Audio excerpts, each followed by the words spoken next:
Avançando então para a lição da segunda-feira, que tem como título Guerra no Céu, o autor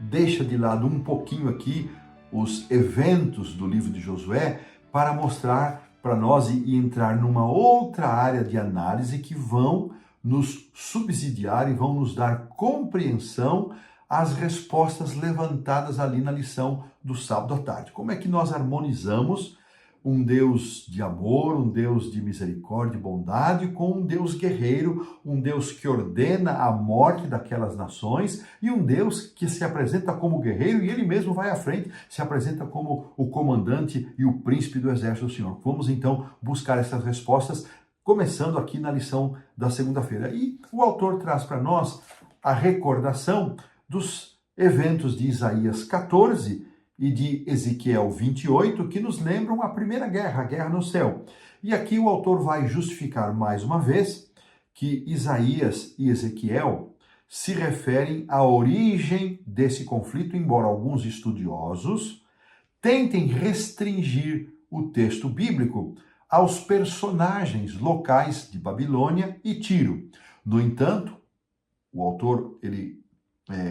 consolida a sua compreensão, que coincide também amplamente com a posição teológica dos adventistas do sétimo dia, com o comentário bíblico e também com as declarações de Ellen White nos seus escritos, de que existem vários indicadores muito claros no texto bíblico, já os dois textos citados, que apontam para uma realidade que vai muito além das realidades de Babilônia e de Tiro.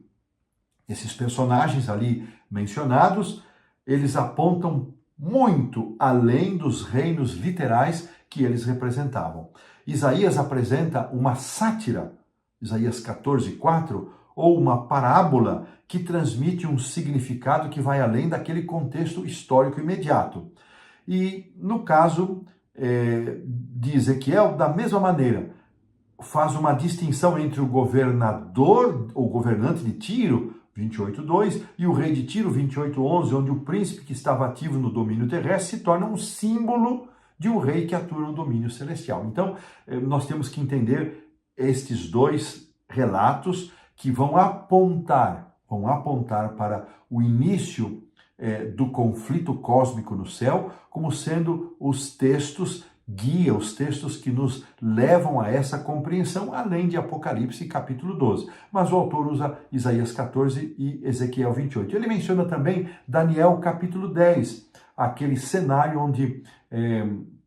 Gabriel diz que estava em luta com o rei da Pérsia, que estava sendo acossado por Satanás para restringir o retorno do povo de Deus e a reconstrução do templo em Jerusalém, e Miguel, o único que é semelhante a Jeová, precisou se apresentar para lidar com aquela situação. Então, de acordo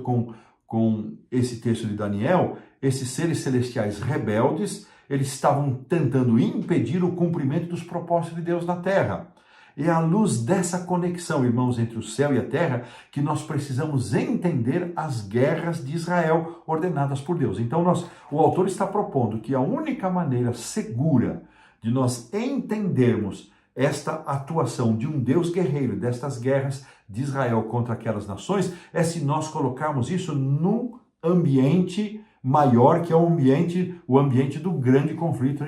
entre o bem e o mal. Então, é desta maneira que nós iremos seguir e acompanhar o raciocínio do autor, e desta maneira colocamos assim um ponto final na lição da segunda-feira.